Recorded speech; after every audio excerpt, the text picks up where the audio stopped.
ராமநாதபுரம், சிவகங்கை, அப்புறம் விருதுநகர் இந்த மாவட்டங்களையெல்லாம் பாலைவனமாக மாற்றிட்டு கொங்கு மண்டலம் இது போன்ற தமிழ்நாட்டின் பிற மாவட்டங்களில் வந்து சோலைவனமாக மாற்றிருக்காங்க. எப்படின்னா நம்மளோட அந்த விறகு இருக்குல்ல, சீமை கருவேல மரங்கள், இந்த மரங்களையெல்லாம் நம்மளை உற்பத்தி பண்ண வச்சு அவங்களுக்கு வந்து கொடுத்து அவங்க அதை காசாக்கி அவங்க நல்லா பலன் பெறுறாங்க. மேற்கொண்டு அவங்களோட நிலங்களில் வந்து நல்ல அதாவது நிலத்தடி நீரை உறிஞ்சாத மரங்களாக வளர்த்து நல்ல ஒரு பூஞ்சொலையாக மாற்றிட்டு சிவகங்கை மாவட்டத்தையும் ராமநாதபுரம் மாவட்டம் அப்புறம் விருதுநகர் இது போன்ற தென் தமிழகத்தில் உள்ள மாவட்டங்களெல்லாம் சோலைவனமாக இருக்க வேண்டிய மாவட்டங்களெல்லாம் பாலைவனமாக மாற்றிருக்காங்க.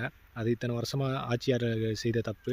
அதை வந்து விஜய் செய்யக்கூடாது அப்படிங்கிறக்காண்டி நம்ம என்ன பண்ணியிருக்கோம் அப்படின்னா, இந்த சீமை கருவேல மரங்களை முற்றிலுமாக அகற்றிவிட்டு நிலத்தடி நீர்மட்டத்தையும் நம்ம தென் தமிழகத்தில் இருக்க இந்த ஹீட் அப்படிங்கிற அந்த வெப்பம் அப்படிங்கிறத குறைக்கிறதுக்கு ஒரு முன்வரைவு, அதாவது ஒரு ஐடியா வந்து கொடுத்துருக்கான். அதாவது எப்படின்னா ஒரு கம்ப்ளைண்ட்டாக கொடுத்துருக்கான். இன்னும் அது சார்ந்த அந்த காடுகள் சார்ந்த அமைச்சர்கள் அப்புறம் நம்ம சிவகங்கை மாவட்டத்தில் இருக்கக்கூடிய அமைச்சர்களையும் சந்தித்து இது கொடுக்க இருக்கான். என்ன திட்டம்னா ரொம்ப சிம்பிள். ஏன்னா முதல்லாம் பார்த்திங்கன்னா கருவேல மரத்தை அகற்றணும் அப்படின்னா தமிழ்நாடு ஃபுல்லாக அதை வந்து கேஸ் போட்டு அதை ஏலத்தில் விடுவாங்க. அப்போ பார்த்திங்கன்னா மொத்தமாக விடும்போது அந்த சீமை கருவேல மரங்களை வந்து அகற்றுறதுக்கான வாய்ப்புகள் இல்லாமல் போயிடுது. ஏன்னா ஒரு வாட்டை விட்டுட்டு போயிட்டாவே அது திருப்பி ஒன்று இருந்த இடத்துல ரெண்டாக வளர்ந்துருது. இதை வந்து முற்றிலுமாக அரையடித்து இதை வந்து எஃபெக்டிவாக பண்ணணும் அப்படிங்கிறக்காண்டி நம்ம அரசாங்கத்துக்கு ஒரு திட்ட வரைவு கொடுத்துருக்கோம். எப்படின்னா இப்போ வந்து நீங்கள் மொத்தமாக விட்டுறதுனால தான் இந்த சீமை கருவேல மரங்களை வந்து ஒழிக்க முடிகிறதில்ல.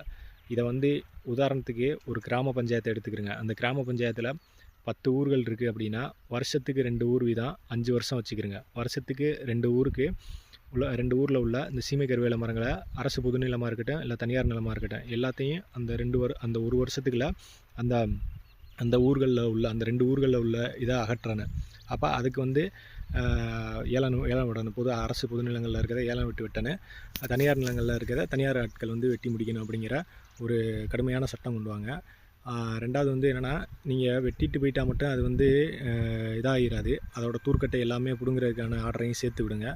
ரெண்டாவது வந்து 100 நாள் பணியாட்களை கொண்டு ஒரு வருஷத்துக்கு அந்த 2 கம்மாயிலையும் மாற்றி வேலை செய்ய விடுங்க. எப்படின்னா வளரக்கூடிய சின்ன அந்த சீமை கருவேல மரங்களை கொத்தி விடணும். அப்படி பண்ணிட்டு வந்தாவே ஒரு 90-95% சீமை கருவேலைகளை ஒழிச்சிட முடியும். அதை கொத்தி விடும்போதே மாற்று மரக்கன்றுகள், அதாவது ஆடு மாடுகளுக்கு உணவாக பயன்படக்கூடிய வகையில், நிலத்தடி நீரை உறிஞ்சாத வகையில், பிற்காலத்தில் பயன் தரக்கூடிய வகையில் மரக்கன்றுகள் நிறையா இருக்குது. இதையெல்லாம் வாங்கி நடுங்க அப்படின்னு சொல்லிட்டு ஒரு வரைவை கொடுத்துருக்கான். இங்கே தென் தமிழகத்தில் மட்டும் இல்லை, தமிழ்நாட்டில் வேறு எங்கேயும் இந்த கருவேல பிரச்சனை இருந்துச்சுனால மக்கள் வந்து சிஎம் செல் நம்பரு 110 இதுக்கு கூப்பிட்டு சொல்லுங்கள். நீங்கள் கூப்பிட்டு சொல்லும்போது